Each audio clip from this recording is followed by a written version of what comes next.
20년도 첫 번째 주일로 하나님께 예배를 드리고 있습니다. 새해가 시작하게 되면 누구든지 새로운 결심들을 하게 됩니다. 잘못됐던 것들은 좀 끊고 또 새롭게 좋은 것들을 시작하겠다 하는 마음들을 우리가 결심을 하죠. 우리가 다 그리스도인으로 지금 모여서 하나님을 예배합니다. 우리가 예배 드릴 때 우리의 마음속에 올해는 정말 예수님을 잘 믿었으면 좋겠다 하는 결심들을 우리 마음에 갖는 그런 귀한 은혜가 있기를 바랍니다.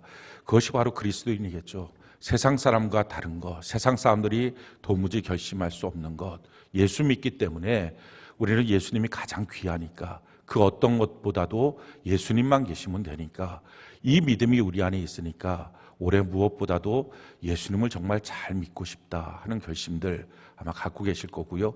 우리가 또 그 결심을 갖고 오늘 첫 번째 예배를 드렸으면 좋겠습니다.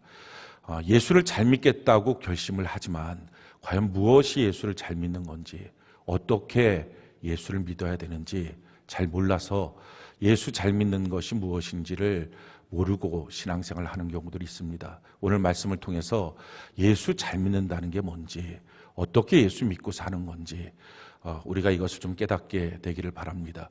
우리가 2020년도 주일 예배 때는 마태복음 말씀을 통해서 살아서 누리는 천국, 죽어서 영원히 사는 천국이라고 하는 주제로 우리가 말씀을 증거하게 될 것입니다.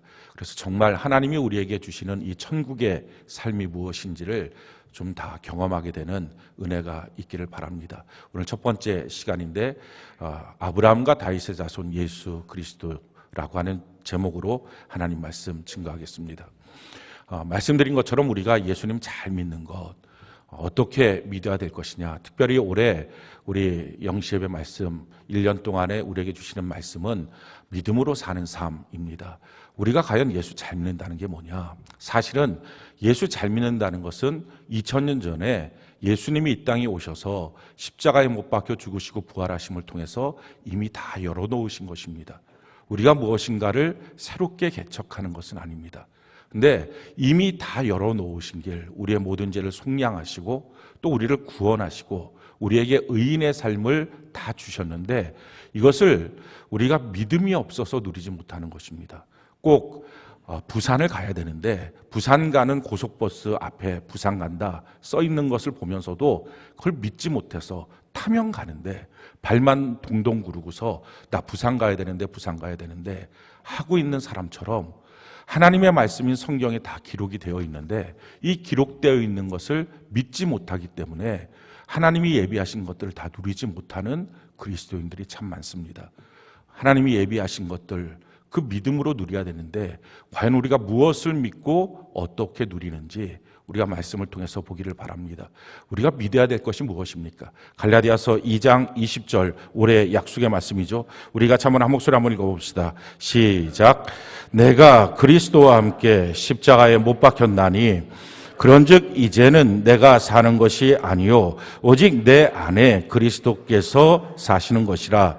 이제 내가 육체 가운데 사는 것은 나를 사랑하사 나를 위하여 자기 자신을 버리신 하나님의 아들을 믿는 믿음 안에서 사는 것이라. 아멘. 두 가지를 분명히 믿어야 됩니다. 이것이 그리스도입니다. 제일 첫 번째 믿는 것은 예수님이 십자가에 못 박혀 죽으실 때 나도 죽었고 그리고 내 안에는 이제 예수님이 살아계신다. 이걸 믿는 것입니다.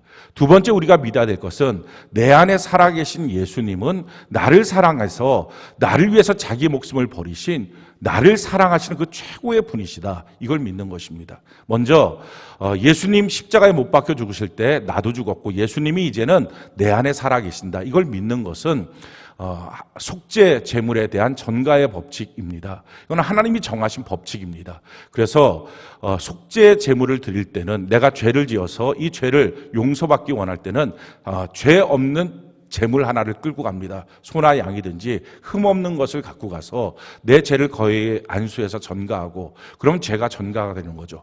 그러고 나면 그 짐승이 죽는 것을 통해서 내 죄값이 치러지는 것이고, 그리고 짐승은 죄가 없었으니까 그 죄 없는 짐승의 의가 내게 오는 것, 쌍방간에 서로 주고받는 것, 전가의 법칙, 이게 바로 예수님의 십자가의 사건에서도 그대로 이루어진 것입니다. 예수님의 십자가의 사건을 우리를 위한 속죄의 제물이 되셨다라고 말합니다. 그러니 모든 인류의 죄가 예수님께로 전가된 것이고, 근데 죄만 전가된 게 아니라 사실은 죄와 나 자신, 이 생명이 분리되지 않는 거죠. 죄가 내 생명 안에 들어온 것입니다. 그래서 우리가 본질상 죄인이다라고 말하는 것입니다. 그러니까 죄와 나의 생명이 분리가 안 되니 죄와 나의 생명이 예수님께 전가되어서 예수님의 십자가에 못 박혀 죽을 때에 나의 생명도 나의 죄도 죽은 것입니다. 그렇게 죽고 난 다음에 예수님의 것이 내게로 전가되는 거죠. 쌍방 전가가 되니까 예수님의 생명, 그것을 영생이라 그러는데 그 영원한 생명이 내게 전가되었고, 그리고 예수님의 의, 거룩함, 구원함, 지혜, 이것이 우리에게로 전가된 것입니다. 이것을 믿는 것입니다. 그런데 이것은 어떤 분들은 이 믿음이 실감이 나지 않는다라고 말합니다. 이건 실감할 필요가 없습니다. 이건 하나님이 정해놓으신 법이기 때문에 그렇습니다. 여러분들이 법을 실감합니까? 법은요, 걸리지 않는 한 실감되지 않습니다. 그냥 법은 법입니다. 그냥 받아들이고 인정하는 것입니다. 속죄를 받는 법을 하나님이 이렇게 정해놓으신 것입니다. 이건 에덴 동산에서부터 이렇게 정해놓으신 것입니다. 아담과 하와가 범죄했을 때 그 범죄한 부분을 하나님께서 은혜로 덮어주시는 방법이 짐승 하나를 쳐서 죽여서 그 가죽을 벗겨서 가죽옷을 입혀주셨습니다. 그 짐승은 죄가 없습니다. 근데 죄 있는 아담과 하와의 죄를 짐승을 죽임으로 그 죄가 전가되고, 짐승의 죄 없는 그 가죽옷을 입혀줌으로 짐승의 의가 아담과 하와에게 전가되어서 그 뒤로부터도 제사할 수 있는 존재가 된 것입니다. 그래서 하나님과의 교제권이 이루어진 것입니다. 이게 처음부터 창세기서부터 계속 이어져 내려왔던 속죄의 법칙입니다. 동일하게 우리도 이와 같은 법칙 안에 속죄를 받은 것입니다. 그래서 예수님이 죽으실 때 내가 죽었고, 죽은 내 안에 예수님의 생명이 전가돼서 예수님의 생명인 영생이 내 안에 있습니다. 이것을 인정하는 것, 이걸 받아들이는 것, 이걸 믿는 것, 이게 첫 번째 우리의 믿음입니다. 이 믿음이 되는 사람이 구원받았다라고 말합니다. 그러니까 구원받았다라고 하는 것은 여러분들이 다 마찬가지로 내가 예수님의 십자가로 말미암아 속량받았습니다. 예수님이 나의 모든 죄를 다 씻어주셨습니다. 예수님의 십자가로 말미암아 내가 구원받았습니다. 이게 다 지금 똑같은 말을 하는 것입니다. 이게 구원받은 것입니다. 자, 그렇게 하고 두 번째 우리가 믿어야 될 것은, 그렇게 해서 내 안에 들어오신 예수님은 나를 사랑하사 나를 위해서 자기 목숨을 버리신 분이십니다. 나만 이렇게 예수님만큼 나를 사랑하시는 분이 없죠. 그러니까 우리 인생 성공의 비결은 이 예수님만 따라가면 되는 것입니다. 그래서 신앙생활이 뭐냐? 자기를 부인하고 예수님을 따라가는 것입니다. 그런데 내 안에 들어오신 예수님은 어떤 형태로 내 안에 계시느냐? 말씀의 형태로 계신다 하는 것입니다. 이게 참 중요합니다. 왜냐하면 예수님은 처음부터 말씀의 형태로 계셨던 분이십니다. 자, 요한복음 1장 1절 우리가 한번 한 목소리 한번 읽어볼까요? 시작. 태초에 말씀이 계시니라. 이 말씀이 하나님과 함께 계셨으니 이 말씀은 곧 하나님이시니라. 태초에 말씀이 있었는데 이 말씀이 하나님, 성부 하나님과 함께 있었는데 이 말씀도 하나님이시다. 지금 이렇게 기록하고 있는 것입니다. 근데 이 말씀이 어떻게 되셨느냐? 요한복음 1장 14절 우리가 한번 한 목소리 한번 읽어볼까요? 시작. 말씀이 육신이 되어 우리 가운데 거하심에 우리가 그의 영광을 보니 아버지의 독생자의 영광이요 은혜와 진리가 충만하더라. 그 말씀이 육신이 되어 오신 분이 하나님의 독생자 예수 그리스도시다 하는 것입니다. 그러니 말씀이 육신이 되어 우리 가운데 오셨다가 십자가에 못 박혀 죽으시고 부활하시고 승천하시고 난 후에 지금은 말씀의 형태로 내 마음 안에 거하시는 것입니다. 우리 예수님이 어떻게 거하시느냐? 말씀의 형태로 내 안에 거하신다라는 것입니다. 이게 참 중요합니다. 왜냐하면 많은 그리스도인들이 내가 예수님을 믿습니다 라고 말할 때 자기도 모르게 자기 머릿속에 어떤 이미지를 상상합니다. 자기가 성화에서 봤던 이미지든지 아니면 뭐 가톨릭의 성당에서 봤던 이미지든지 이런 식의 어떤 이미지를 상상하고 내가 예수님을 믿어요라고 눈을 감으면 그냥 머릿속에서 그 어떤 이미지가 떠오르면서 내가 어떤 그런 존재를 믿고 있는 것처럼 착각합니다. 근데 그거 아닙니다. 기독교는 처음부터 이런 성상을 만드는 것을 하나님이 금지시켰습니다. 출애굽기 20장 3절부터 보면 우리가 잘 아는 십계명인데요. 이 십계명의 첫 번째 계명이 하나님 앞에 다른 신 두지 마라 이거고요. 두 번째 계명이 땅이나 하늘이나 바다에는 그 어떤 것으로도 형상을 만들어서 너를 위해서 섬기지 마라 하는 것입니다. 이것은 잡신을 만드는 게 아니라 하나님이라고 하는 분에 대해서 어떤 형상을 만들어서 섬기려고 하지 마라 하는 것입니다. 사람은 본질적인 종교적 본성이 무슨 종교를 가지면 자기가 믿고 있는 종교의 대상을 자꾸 형상하려고 합니다. 그러니 절에 가면 불상이 있고요. 공자가 믿고 있는 이 유교는 사실은 종교도 아니지만 그것도 종교인 양 거기 가면 사당을 지어놓고 신주 같은 거를 모셔놓고 있습니다. 위패 같은 것들을 모셔놓고 있습니다. 뭔가 눈에 보이는 걸 만들어야 합니다. 이스라엘 백성들이 눈에 보이는 것이 없으니까 광야에서 불안하니까 모세가 없으니까 금송아지 만들어 달라. 근데 하나님이 그걸 갖고 매우 진노하셨습니다. 이스라엘 백성을 다 죽여버리겠다. 이 정도로 말씀하신 겁니다. 성상을 금지시킨 거예요. 왜? 하나님은 말씀으로 임하시기 때문에 그렇습니다. 우리가 말씀으로 임하시는 하나님, 말씀으로 내게 오시는 하나님, 말씀의 형태로 내 마음에 계신 하나님을 안 믿고 어떤 자기 나름대로의 이미지의 예수를 믿으니까 이런 현상들이 나타납니다. 예수는 믿는데 성경은 안 읽어요. 말씀은 몰라요. 예수는 믿는데 말씀은 부담스러워요. 예수는 믿는데 말씀에 대해서 난 순종하고 싶지 않아요. 알지도 못하고 순종도 안 돼. 이런 말도 안 되는 예수님이 말씀이신데 말씀이신 예수님을 믿는다고 하면서 말씀은 읽지도 않고 알지도 못하고 예배 시간에 말씀이 무엇인지 듣지도 못하고 그 말씀에 대해서 난 순종할 생각도 없고 그 말씀은 부담스럽다고 하니 이거는 말이 안 되는 그리스도인입니다. 처음부터 이율배반적입니다. 근데 왜 이런 문제들이 생겼느냐?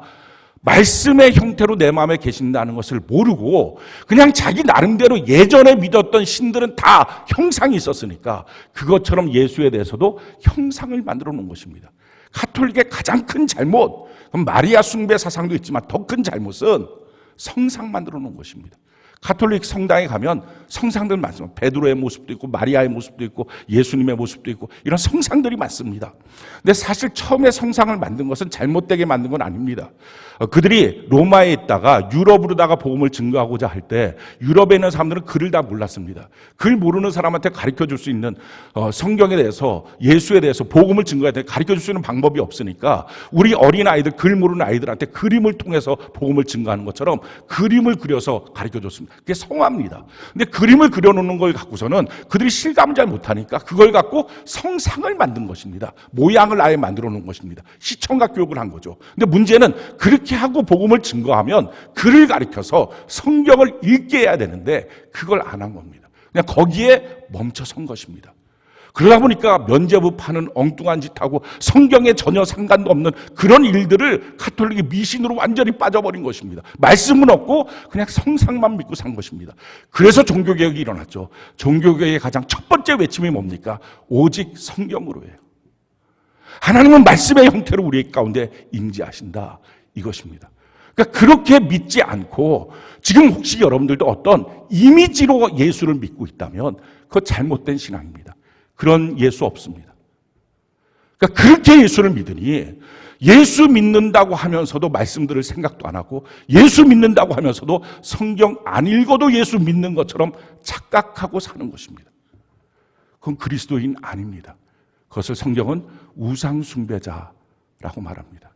그러기에 우리가 정말 정신 똑바로 차리고 예수 잘 믿어야 되겠다라고 생각하면 말씀의 형태로 내게 오시는 예수님 이걸 믿는 것입니다. 그러면 이 예수님 우리가 어떻게 믿어야 됩니까? 제일 첫 번째 스텝 예수님 믿는 것은요. 예배를 그래서 소중히 여기는 것입니다. 예배 시간이 예수님을 만나는 시간이에요. 어떻게 오시는 예수님? 말씀으로 내게 찾아오시는 예수님을 만나는 시간입니다. 그래서 예배 시간에 말씀을 들을 때 우리의 자세가 바뀝니다. 신앙생활 한다는 것은 말씀에 대한 자세가 바뀐 거예요. 신앙생활 하기 전에는 설교 시간이 그냥 설교 시간, 좋은 말 하는 시간.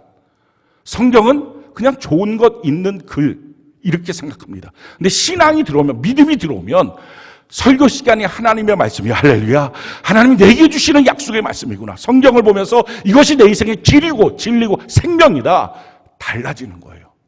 이게 그리스도인이에요. 똑같은 그냥 종교적 의식에만 참여하고 돌아가면 예배드린 것 아니에요. 이스라엘 백성들이 40년 동안에 아침과 저녁으로 번제를 드렸습니다. 근데 사도행전 7장에 보면 스데반 집사가 설교하면서 이렇게 말합니다. 하나님이 말씀하시되 너희는 단 한 번도 내게 예배드린 적이 없다. 왜? 예배는 하나님과의 만남인데 그 만남은 하나님의 말씀으로 나에게 찾아오실 때 만남이 되는 그 말씀을 내가 만난 적이 있냐는 거예요. 말씀이 살았고 능력이 있으니, 그러니까 그 말씀은 바로 예수님이신데 그 말씀이 내 안에 들어와서 살았고 운동력 있게 역사가 돼서 내 인생을 바꿔놓은 사건들, 그게 매 예배 시간에 있어야 예수님 만난 겁니다. 근데 그게 없는 예배 시간, 그건 한 번도 예배를 안 드린 것입니다. 그런 우리의 계산과 하나님의 계산이 틀린 것입니다. 우리는 열심히 선지자 노릇했다고 생각하고, 우리는 열심히 능력도 행하고 귀신도 쫓아내고 이렇게 주를 위해 섬기면서 교회 생활 열심히 했다고 생각하는데, 주님이 이렇게 말씀합니다. 내가 너를 도무지 알지 못하겠다. 불의를 행하는 자들아 내게서 떠나가라. 이렇게 말씀하신다는 거예요. 너는 한 번도 나의 뜻대로 행한 적이 없다. 중요한 게 뭡니까? 종교적 의식이 아니라 말씀으로 찾아오신 하나님을 만나고 하나님의 말씀이 나를 변화시켜서 그 뜻으로 살아가는 삶이 있었느냐, 이게 중요하다는 것입니다. 첫 번째 스텝, 그게 예배예요. 예배드리는 자세가 믿음이 들어오면 달라집니다. 그러니까 믿음 생활 제대로 하겠다라고 생각하면 예배드리는 자세, 예배드리는 태도, 예배드리려고 하는 준비, 이것 자체가 다릅니다. 내가 어떻게 예배를 향하여 자세를 갖고 있느냐 하는 것입니다. 예배 대충 건성으로 장난치듯이 그렇게 드리지 않습니다. 성경이 우리에게 이렇게 말합니다. 데살로니가전서 2장 13절, 우리 같이 한번 한 목소리 한번 읽어볼까요? 시작. 이러므로 우리가 하나님께 끊임없이 감사함은 너희가 우리에게 들은 바 하나님의 말씀을 받을 때에 사람의 말로 받지 아니하고 하나님의 말씀으로 받음이니 진실로 그러하도다. 이 말씀이 또한 너희 믿는 자 가운데서 역사하느니라. 그렇습니다. 하나님의 말씀을 받을 때에 너희가 사람의 말로 받지 않고 하나님의 말씀으로 받으니 진짜 그게 맞는 것이다. 그렇게 신앙생활을 하는 것이다. 사람이 하는 설교처럼 맞는 게 아니다. 그 얘기는 지금 설교하고 있는 오성태 목사가 하나님이라는 얘기가 아니라 이건 스피커고, 스피커를 통해서 주시는 하나님의 말씀으로 내가 받고 있느냐, 이게 중요하다는 것입니다. 그러면 믿는 자들 가운데 역사가 일어나기 시작한다라는 것. 이게 첫 번째 스텝이에요. 그래서 중요한 게 뭐예요? 예배예요. 예배 가운데 우리는 하나님의 말씀을 듣는다는 것입니다. 여기서부터 우리의 신앙은 시작하는 것입니다. 신앙이 무너졌다는 게 뭐예요? 예배가 무너졌다는 거예요. 신앙이 흔들렸다는 게 뭐예요? 예배가 흔들렸다는 것입니다. 예배 시간에 내가 딴 점 피고 늦게 오고 자고 뭐 이렇게 정신없이, 그리고 뭐 일 있으면 뭐 못 오고 뭐 일 없으면 한번 가보고, 이건 신앙 자체가 이미 다 썩어버린 것입니다. 성경은 우리에게 이렇게 말씀하고 있어요. 시편 50편 5절, 우리 같이 한번 한 목소리 한번 읽어볼까요? 시작. 이르시되 나의 성도들을 내 앞에 모으라. 그들은 제사로 나와 언약한 이들이라 하시. 성도가 누구라고요? 예배드리는 사람이 성도예요. 종교가 기독교가 아니라 날마다 매주 예배 시간마다 예배 드리고 있느냐? 그럼 성도. 예배 안 드리고 있느냐? 그럼 성도 아니라는 거예요. 이게 하나님의 방법이에요. 그럼 교회에 적을 두고 있느냐 아니냐, 이거 다 소용없는 것입니다. 예배 드리고 있느냐. 여러분, 불교는 이렇지 않아요. 그냥 성상을 믿고 있고 불교상을 믿고 있거든요. 그래서 대충 그냥 그걸 따라가는 거예요. 그렇게 가서 말씀으로 찾아오시는 어떤 부처님, 이거 믿는 거 아닙니다. 그러니 1년에 한 번 초파일에 가서 그냥 불당에 가서 돈 내갖고 그 연등 하나만 해놔도 그 사람은 그 절의 신도입니다. 근데 기독교는 그렇지 않아요. 예배 드리지 않으면 성도 아니에요. 예배를 드려도 하나님을 만나는 예배가 돼야 그 사람이 성도입니다. 이게 첫 번째 스텝이에요. 자, 이 스텝에서 우리가 반드시 두 번째 스텝으로 나가야 됩니다. 그 두 번째 스텝을 성경은 우리에게 이렇게 말씀합니다. 사도행전 17장 11절 우리 같이 한번 한 목소리 한번 읽어볼까요? 시작. 베레아에 있는 사람들은 데살로니가에 있는 사람들보다 더 너그러워서 간절한 마음으로 말씀을 받고 이것이 그러한가 하여 날마다 성경을 상고함으로 베레아에 있는 사람들은 데살로니가에 있는 사람보다 더 너그럽다. 이걸 영어 성경으로 보면 젠틀맨이라는 것입니다. 이것이 제대로 된 성도였다라는 것입니다. 그 제대로 된 성도들의 특징은 간절함으로 하나님의 말씀을 받았다 하는 것입니다.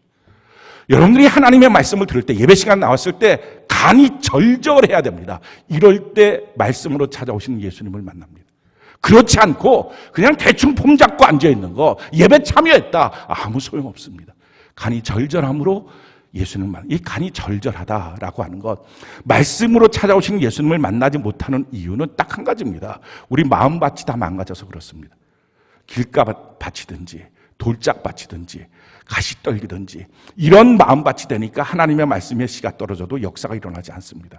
여러분, 길가밭이라고 하는 것은 뭐냐? 무관심입니다. 우리 중에 좀 무관심한 사람 누가 있을까요? 여러분, 무관심한데 주일날 와서 예배를 드릴까요? 그래도 하나님 앞에 관심이 있으니까 나오지 않겠어요? 예배 드려야 되겠다라는 생각이 그나마 있으니까 나오지, 무관심, 전혀 하나님에 대해서 관심도 없는데 억지로 한두 번은 나와도 누가 그렇게 계속 주일날 예배를 나오겠어요? 나 그래서 다 하나님께 관심이 있어요 라고 말할 것입니다. 근데 하나님의 기준은 달라요. 하나님의 기준은요, 나 자신이에요. 나와 하나님을 저울에다 올려놓는 거예요. 그래서 내가 하나님을 사랑하니까 우리가 신앙생활을 하지 않습니까? 그런데 내가 하나님을 사랑해도 내가 나를 사랑하는 것이 더 커서 내가 나를 사랑하는 무게가 더 많이 나가고, 그래서 하나님을 사랑하는 것이 좀 가벼워서 위로 쭉 올라가면 하나님이 말씀하시는 거예요. 너는 나를 사랑한 적이 없다는 거예요. 마음을 다하여 목숨을 다하여 성품을 다하여 하나님을 사랑해야 된다. 이게 하나님 사랑이다. 이게 기준입니다. 마찬가지예요. 무관심이라는 게 이겁니다. 우리 다 관심 있어서 예배 드리잖아요. 근데 자기에 대한 관심보다 하나님에 대한 관심이 더 적으면 그게 무관심이에요. 오늘 내게 있었던, 아니 이번 주간에 내게 있었던 어떤 일들의 영향들, 내 몸의 컨디션의 영향, 아침마다 일어나는 어떤 감정의 기복들, 이것들이 왔다 갔다 하면서 어느 날 말씀을 듣기도 하고 못 듣기도 하고, 어느 날 교회 가기도 하고 안 가기도 하고, 이런 정도의 신앙이라면 길가밭이에요. 그 갈아엎지 않는 한 예배를 드려도 평생의 예배가 무의미합니다. 그 갈아엎는 시간이 뭐예요? 그게 바로 기도하고 찬송하는 시간이에요. 그때 어떻게 하든지 내 마음을 갈아엎어서 내게 일어났던 수많은 사건들, 내게 일어났던 수많은 감정의 일들, 내 마음속에 일어났던 수많은 요동들 다 내려놓고 나는 예수님 한 분으로 족합니다. 예수님 만나야 살겠습니다. 별것 다 일어나도 난 예수님 한 분 만나야 되겠습니다. 이 마음을 갖고 이기는 연습들을 하는 거예요. 이걸 다 뒤집어 엎는 연습을 하는 거예요.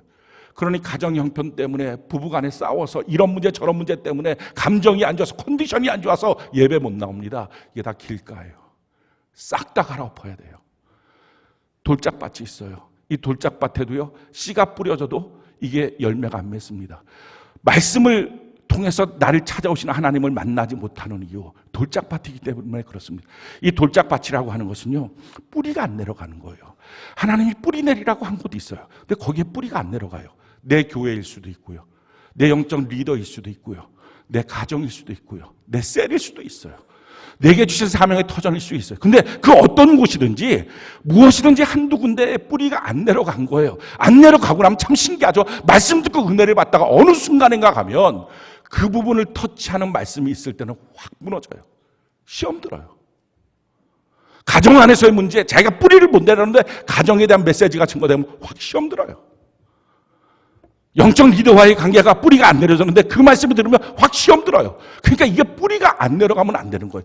뿌리 내리는 방법이 뭐예요? 그게 내 안에 돌덩어리가 있어서 뿌리가 안 내려가는 거거든요. 이 돌덩어리가 자기 아집, 자기 고집, 자기 생각, 이런 것들, 자기 기준, 이거 뽀개고 뿌리가 내려가야 돼요. 그 시간이 기도와 찬송 시간이에요.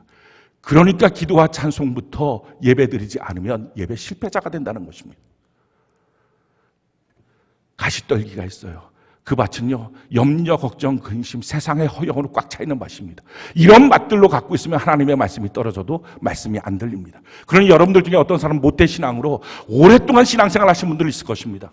그럼에도 불구하고 단 한 번도 말씀이 살아서 내게 역사하시고 내 인생을 바꿔놨다. 말씀을 만났습니다. 내가 예배 가운데 하나님을 만났습니다. 수없는 예배를 드렸지만 내가 하나님을 만났습니다. 이 사건이 없는 이유는 길가 가시덤불 돌짝 밭이기 때문에 그래요. 그걸 갈아엎을 생각 안 하고 종교적 의식에 참여하고 돌아가니 나 오늘 예배 드렸어요. 나 오늘 주일 성수했어요. 그거 다 소용없거든요. 하나님 말씀하시는 거예요. 너는 한 번도 예배 드린 적이 없어. 그러니까 우리가 정말 제대로 강단에 선포되는 말씀. 이게 바로 뭐예요? 이렇게 다 뒤집어 엎고 갈아엎는 시간이 간절기예요. 그렇게 간절히 말씀을 받고 그 다음에 어떻게 하라고요? 정말 그 말씀이 그러한가 하여 날마다 성경을 상고하거늘. 날마다, 그러니까 매일 성경 통독 큐티를 해야 돼요. 띄엄띄엄 하는 게 아니라 어느 날 했다가 컨디션 안 좋으면 또 안 했다가 기분 나쁘면 또 안 했다가 이런 것 말고 날마다 하나님의 말씀을 읽는 것. 이게 하나님을 말씀으로 만나는 방법입니다. 날마다 하나님의 말씀을 읽는 것. 매일 성경 통독 큐티를 우리 신앙생활에서 꼭 하는 것입니다.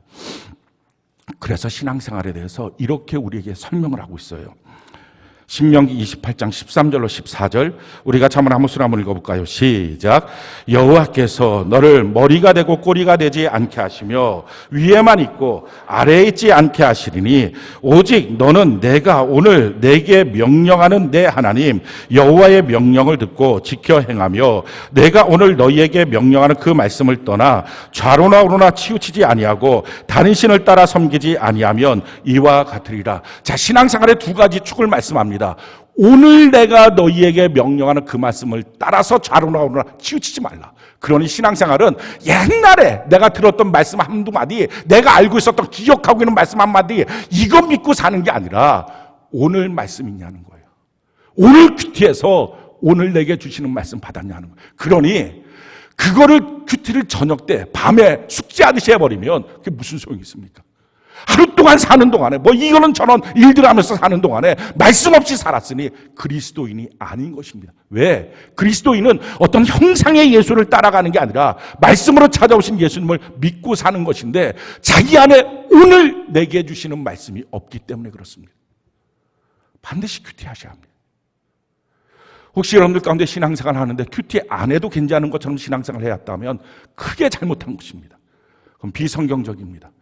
반드시 큐티, 오늘 내게 주시는 말씀을 붙잡고 좌로나 우로나 치우치지 말고. 두 번째는 뭡니까?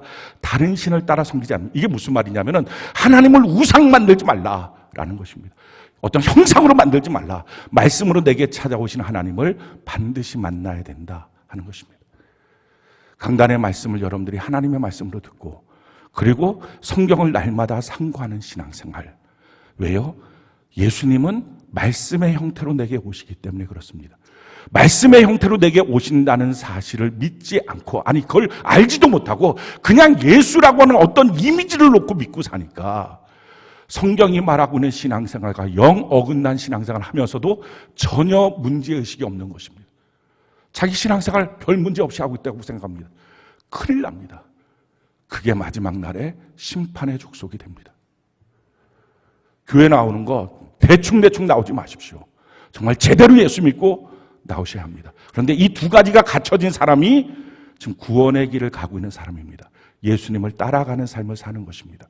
근데 이렇게 예수님을 따라가는 삶을 살 때 특별히 말세가 다가오면 반드시 주의해야 될 게 있습니다. 이렇게 믿음의 삶을 살아가는 사람에게 마귀가 도전하는 딱 한 가지가 있어요. 그 믿음에서 추락시키고 그 믿음을 끊어버리고 결국은 천국 백성을 지옥 백성으로 타락시키는 것이 딱 한 가지가 있어요. 그게 바로 뭐냐면은 미혹이에요.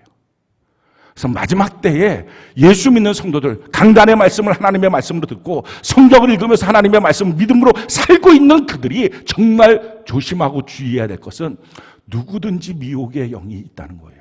그 미혹 앞에 조심해야 됩니다. 성경이 우리에게 이렇게 말씀합니다. 베드로후서 3장 17절 우리가 한 목소리 한번 읽어볼까요? 시작. 그러므로 사랑하는 자들아, 너희가 이것을 미리 알았은즉 무법한 자들의 미혹에 이끌려 너희가 굳센 데서 떨어질까. 굳센 데서 떨어뜨리는 것 미혹의 영입니다. 근데 이 미혹의 영을 어떻게 이깁니까? 미혹의 영을 이기는 방법 딱 한 가지예요. 성경 100독 200독 해도 미혹의 영 못 이깁니다. 기도 하루에 10시간 15시간 이렇게 무릎 꿇고 기도해도 미혹의 영 못 이깁니다. 교회에서 봉사하고 헌금 많이 내고 열심히 뛰어다니고 전도하고 이걸로 미혹의 영 못 이깁니다. 미혹의 영을 이기는 방법 딱 한 가지입니다. 그것이 공동체예요. 성경이 우리에게 이렇게 말씀합니다. 히브리서 3장 12절로 13절 우리가 한번 한 목소리 읽어볼까요? 시작. 형제들아, 너희는 삼가 혹 너희 중에 누가 믿지 아니하는 악한 마음을 품고 살아계신 하나님에게서 떨어질까 조심할 것이요, 오직 오늘이라 일컫는 동안에 매일 피차 권면하여 너희 중에 누구든지 죄의 유혹으로 완고하게 되지 않도록 하라. 너희 안에 하나님으로부터 떨어진 악한 마음, 이게 미혹의 영이거든요. 미혹의 영이 들어오면 그냥 막 다 뭐가 뭔지 모르게 다 분노도 나오고 속상해지고 화가 나오고 마음 상태가 막 뒤죽박죽 됩니다. 이런 상태가 돼서 자기도 어지러워지니까 그래서 하나님으로 가는 그 길이 중간에 떨어지는 것입니다. 근데 이걸 떨어지지 않게 하는 방법은 매일 오늘이라 말하는 동안에 피차 서로 권면하여 마음에 완고해지지 않도록 해야 된다. 이게 셀 모임이에요. 여러분, 신앙생활 하면서 셀 공동체 안 모여도 내 신앙생활 별로 문제 없다라고 생각하고 지금까지 오셨다면 정말 예수 제대로 믿어야 됩니다. 이미지로 믿지 마십시오. 종교의식 참여하는 게 아닙니다. 말씀 은혜 나누는 거 어떤 경우에 보면 말씀 은혜 나누는 수준이 좀 너무 낮아요. 아니, 상관없어요. 그 말씀 은혜 자체가 모여서 말하는 그 자체가 마귀의 역사가 떠나가요. 그래서 시험 든 사람, 미혹 든 사람의 가장 특징이 뭔지 아십니까? 제일 처음에 패하는 것, 셀 예배 안 나옵니다. 아주 너무 간단해요. 셀 예배 안 나와요. 그럼 별 이유를 다 대고 셀 예배 시간에 뭐 했다, 뭐 있다. 근데 안 나와요. 왜냐하면 그 예배 시간이 제일 부담스러우니까.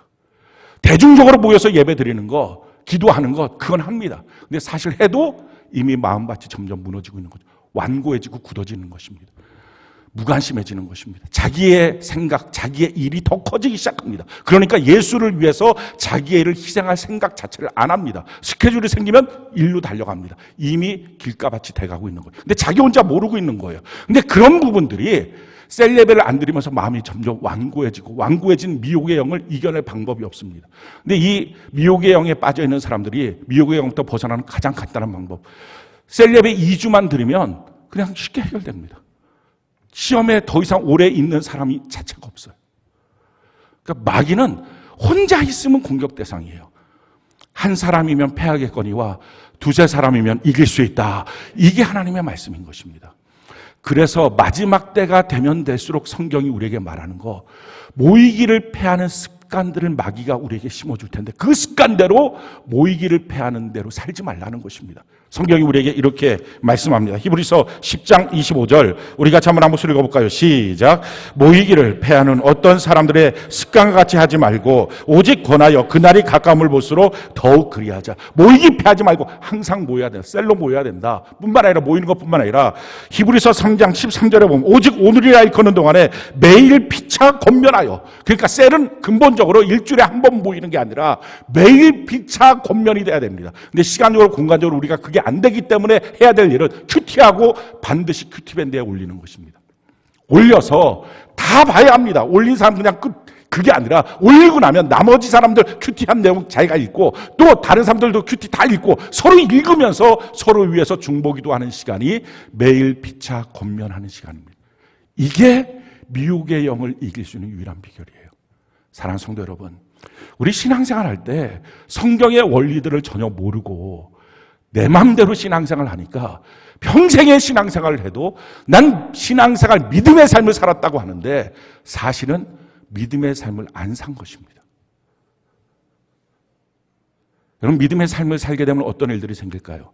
오직 의인은 믿음으로 말미암아 살리라. 하나님이 2000년 전에 이미 열어놓으신 의인의 길, 내 죄를 다 속량하시고 죄인을 의인으로 만들어 놓으신 이 의인의 길을 우리가 누리며 사는데 예수 믿으면서도 이걸 못 누리고 사는 것입니다. 나도 못 누리고 남도 못 누리니까 의뢰 다 그렇게 사는 것인 줄 착각합니다. 근데 그게 아니라 안 믿고 살아서 그렇습니다. 오직 의인은 믿음으로 사는데 믿음으로 안 사니까 의인임에도 불구하고 죄인의 길을 그대로 가는 것입니다. 성경이 우리에게 이렇게 말씀합니다. 시편 1편 1절 6절 우리 같이 한번 한 목소리 한번 읽어봅시다. 시작. 복 있는 사람은 악인들의 꾀를 따르지 아니하며 죄인들의 길에 서지 아니하며 오만한 자들의 자리에 앉지 아니하고 오직 여호와의 율법을 즐거워하여 그의 율법을 주야로 묵상하는도다. 그는 시냇가에 심은 나무가 철을 따라 열매를 맺으며 그 잎사귀가 마르지 아니함 같으니 그가 하는 모든 일이 다 형통하리로다. 악인들은 그렇지 아니하며 바람에 나는 겨와 같도다. 그러므로 악인들은 심판을 견디지 못하며 죄인들이 의인들의 모임에 들지 못하리로다. 무릇 의인들의 길은 여호와께서 인정하시나 악인들의 길은 망하리로다. 자, 악인들의 길이 뭡니까? 악인의 꾀, 죄인의 길, 오만한 자의 자리에서 서서 그렇게 걸어가고 있는 것. 우리가 살아가는 삶의 모습이 사람들이 주고 있는 정보, 사람들이 걸어가고 있는 그 길대로 세상 풍조대로 살아가고 사람들이 같이 즐기고 있는, 사람들이 다 박수 쳐주고 있는 그 자리에 가서 있는 것, 이게 바로 죄인의 길입니다. 죄인의 길은 여호와께서 인정하지 않는다는 것입니다. 바람에 나는 겨와 같이 바람 한번 불면 다 후두둑 날아갑니다. 회사 대단히 견고한 것 같은데 다 날아가 버리고, 자리 대단히 견고한 것 같은데 다 날아가는 거. 그걸 아니까 그 자리에 있어도 내내 불안한 것입니다. 두려워하는 것입니다.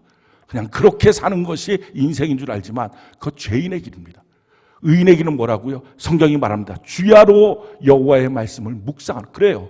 하나님의 말씀을 묵상해서 말씀으로 찾아오신 하나님을 믿고 믿음으로 사는 길, 이게 바로 의인의 길입니다. 그 사람은 시냇가에 심겨진 나무처럼 철을 따라 열매를 맺고 무엇을 하든지 그가 형통하다. 하나님이 그와 함께하여 주신다. 이 삶의 모습이 나타나는 것입니다. 죄인들이 이 가운데 낄 수가 없다는 것입니다. 악인들도 낄 수 없다는 것입니다. 의인은 하나님이 인정하시는 사람의 길이라는 것입니다. 성경을 보면 그 의인의 길에 대해서 굉장히 여러 군데서 말씀하고 있습니다. 여러분들이 아마 성경을 읽으면서 의인의 삶이 이런 거구나, 의인의 삶이 이런 거구나. 이제 성경 안에 존재하는 삶이 아니라 나보고 살라고 하신 삶인데 믿음으로 살지 못하기에 누리지 못한 것들입니다. 몇 가지만 예를 한번 들어보면 시편 34편 15절 우리 같이 한번 한 목소리 한번 읽어볼까요? 시작. 여호와의 눈은 의인을 향하시고 그의 귀는 그들의 부르짖음에 귀 기울이시니라. 똑같이 예배드려도 하나님의 얼굴이 향한 곳이 의인을 향합니다. 같은 예배자가 아닙니다. 똑같은 한 시간을 놓고 기도해도 하나님의 귀는 의인의 기도에 민감하게 반응하십니다.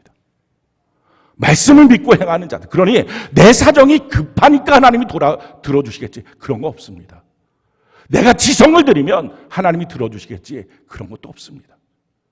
내가 믿음으로 살아가는 의인의 삶을 살고 있느냐, 그래야 하나님이 들어주고 그래야 하나님이 봐주신다 하는 것입니다. 성경이 우리에게 이렇게 말합니다. 시편 92편 12절 우리 같이 한번 한 목소리 한번 읽어볼까요? 시작. 의인은 종려나무같이 번성하며 레바논의 백향목같이 성장하리로다. 번성함이 있다는 것입니다. 시편 118편 15절로 16절 우리 같이 한번 한 목소리 한번 읽어볼까요? 시작. 의인들의 장막에는 기쁜 소리, 구원의 소리가 있으며 여호와의 오른손이 권능을 베푸시며 여호와의 오른손이 높이 들렸으며 여호와의 오른손이 권능을 베푸시는도다. 자, 의인 한 사람만 그 가정에 있으면 기쁜 소리, 구원의 소리가 그 가정에서 흘러넘치게 됩니다. 그래서 신앙의 명문 가문, 축복의 명문 가문이 이루어지는 거예요. 말씀을 믿고 살아가는 삶의 모습. 성경이 우리에게 이렇게 말합니다. 잠언 4장 18절로 19절 우리 같이 한번 한 목소리 읽어볼까요? 시작. 의인의 길은 돋는 햇살 같아서 크게 빛나 한낮의 광명에 이르거니와 악인의 길은 어둠 같아서 그가 걸려 넘어져도 그것이 무엇인지 깨닫지 못하느니라. 그러니 악인들로, 죄인들로 가득 찬 이곳에는 그들이 넘어져도 왜 넘어졌는지 모르니까 묻지마 살인하고 묻지마 방화를 하고 묻지마 폭력을 합니다. 다 다른 사람 탓이라고 생각하니까요. 가정 안에서도 왜 이런 문제가 생겨요? 너 탓이야, 너 탓이야. 이유를 모르는 거예요. 왜 내 인생에 이런 문제들이 생겼는지. 그게 악인이에요. 그게 죄인이에요. 그런데 의인의 삶은 돋는 햇살 같아서 우리의 삶에 광명이 비치기 시작하고 쫙 열려져 보인다는 것입니다. 하나님이 이런 길을 우리에게 예비해 주신 거예요. 근데 문제는 믿음으로 살지 않으니 이런 얘기가 남의 얘기, 성경의 얘기 그게 된 것입니다. 이제부터 우리가 믿음으로 사는 건 그냥 내가 예수님의 어떤 이미지를 놓고 믿습니다가 아니라 예배를 소중히 여겨서 강단의 말씀에 대해서 하나님의 말씀으로 듣도록 그렇게 할 수 있는 방법은 내 마음밭을 바꾸는 거예요. 길가, 돌짝, 가시덤불 이런 마음밭 여러분들이 스스로 점검해서 뒤집어 엎어놔야 됩니다. 날마다 매일 성경 통독 큐티를 하고 그리고 우리의 이런 신앙생활을 미혹시키는 마귀가 있으니 이 미혹시키는 마귀 앞에서 이기기 위해서 셀로 모이고 하나님이 모이라고 하는 곳에서 모이는 것입니다. 자기 나름대로 이 사람 저 사람 만나는 게 아니고요. 그러다 보면 자기 나름대로 만나다 보면 자기가 원하는 사람들 만나잖아요. 그러면 이게 말씀의 공동체, 믿음의 공동체인지 아니면 자기가 원하는 인본주의 만남인지 구분이 안 갑니다. 그러니 셀로 모이는 건 하나님이 교회 안에서 나로 하여금 가 있으라고 하는 그곳에 가서 그 모임을 갖도록 하는 것. 이게 필요합니다. 날마다 큐티를 올려서 서로 간에 그걸 읽고 그리고 나서 중보하고 기도하고 이런 삶을 우리가 살아가는 삶의 모습. 하나님의 말씀으로 내게 찾아오신 예수님, 그분을 내가 이렇게 소중히 여기고 그 말씀을 붙들고 사는 모습은 우리의 인생에 햇살같이 빛나는 역사가 있습니다. 페니 크로스비라고 하는 여사가 있는데 한참 옛날 분이죠. 1875년도에 계셨던 분인데 그분은 태어나자마자 6주 만에 감기에 걸렸는데 그때만 해도 의술이 영 엉터리니까 그게 눈이 부은 거예요. 감기에 걸려서 눈이 부은 거예요. 눈이 부으니까 이 눈병 났다 그래갖고 아주 강한 겨자 연고를 눈에다 발라버린 그 6주밖에 안 되는 아이한테. 그래서 실명이 된 거예요. 이런 억울한 일이 어디 있어요. 정말 무식이 충만한 시대입니다. 근데 그렇게 해갖고 그렇게 정말 억울함 투성이일 수 있는데 이분이 살다가 예수님을 만난 거예요. 살면서 예수님을 만나고 나서 이분이 고백한 게 이거예요. 예수님을 만나고 나니까 내 인생에 햇살이 빛나요.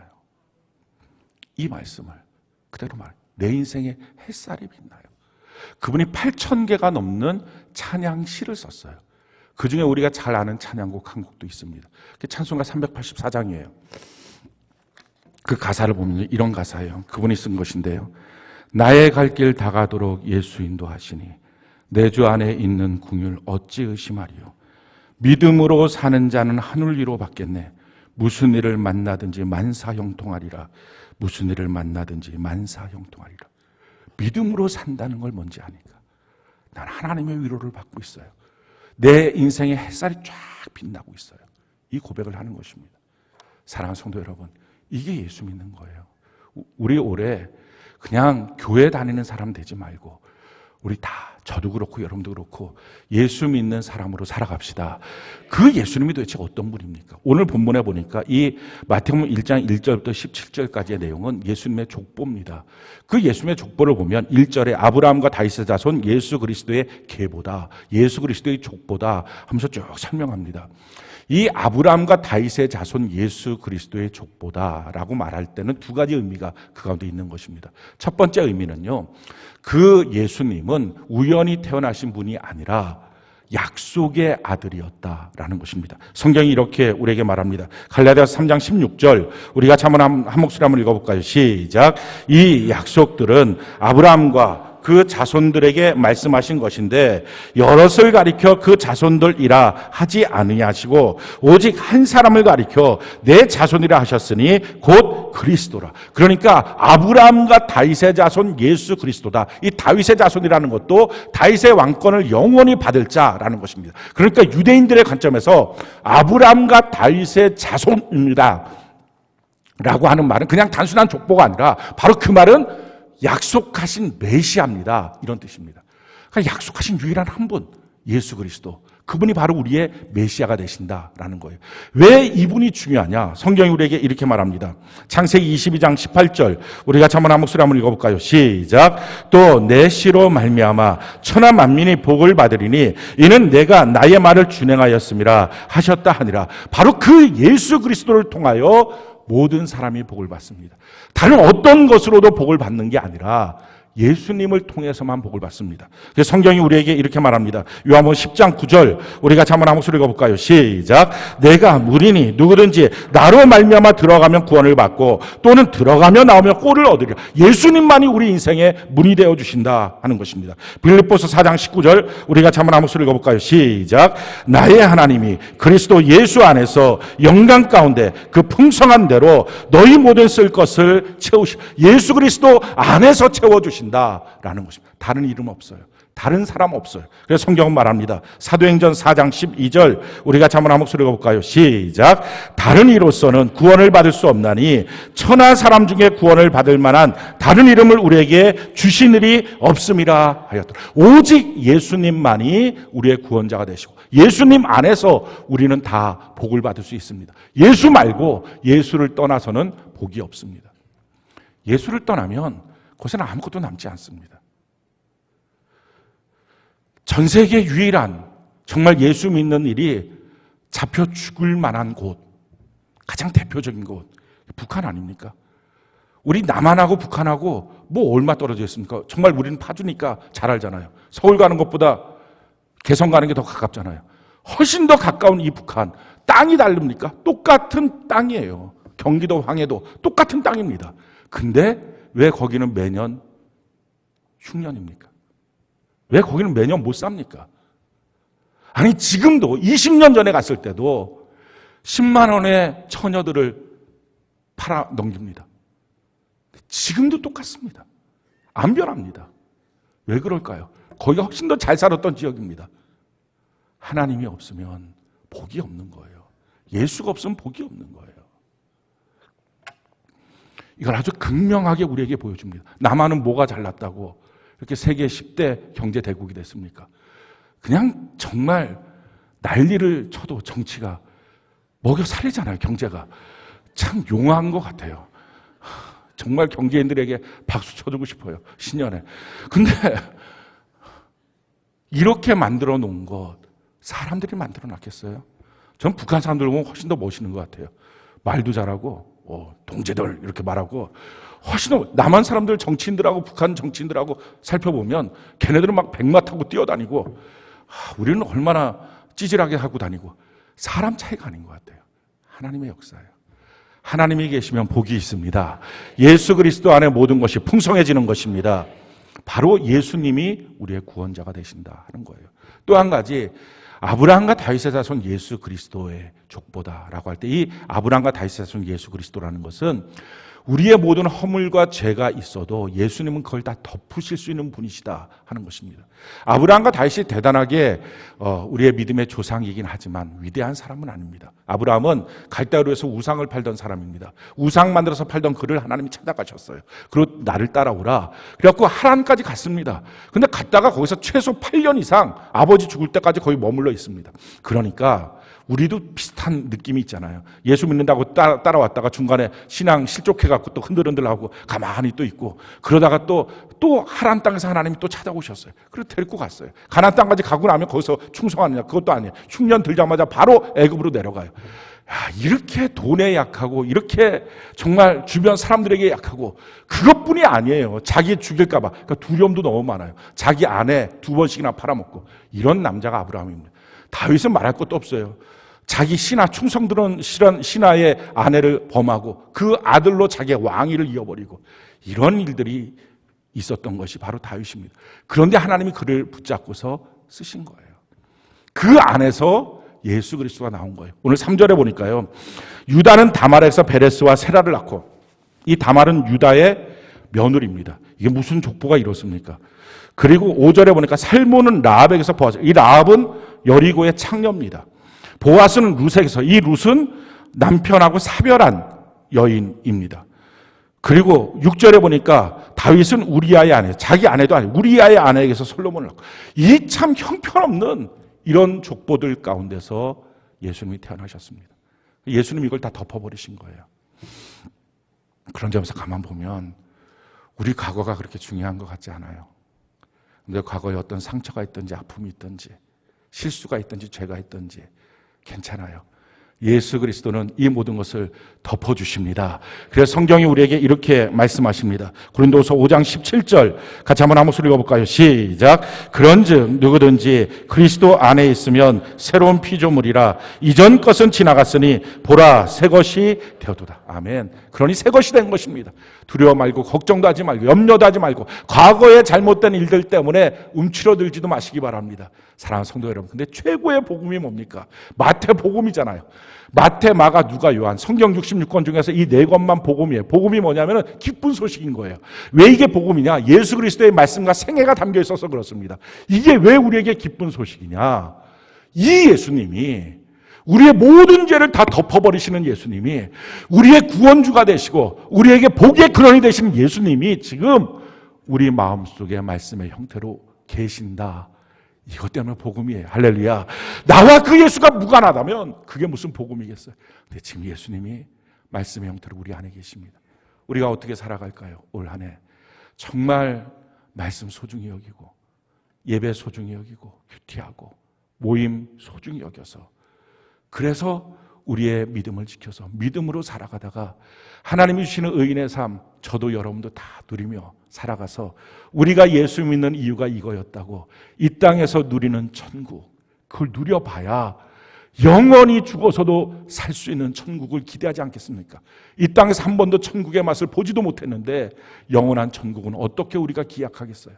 저는 이 땅에서 여러분들 올 한 해 믿음으로 살다가 의인의 삶, 하나님 자녀의 권세를 누리면서 이 땅에서 누리는 천국을 다 누리는 은혜의 백성 되기를 예수님 이름으로 축원합니다.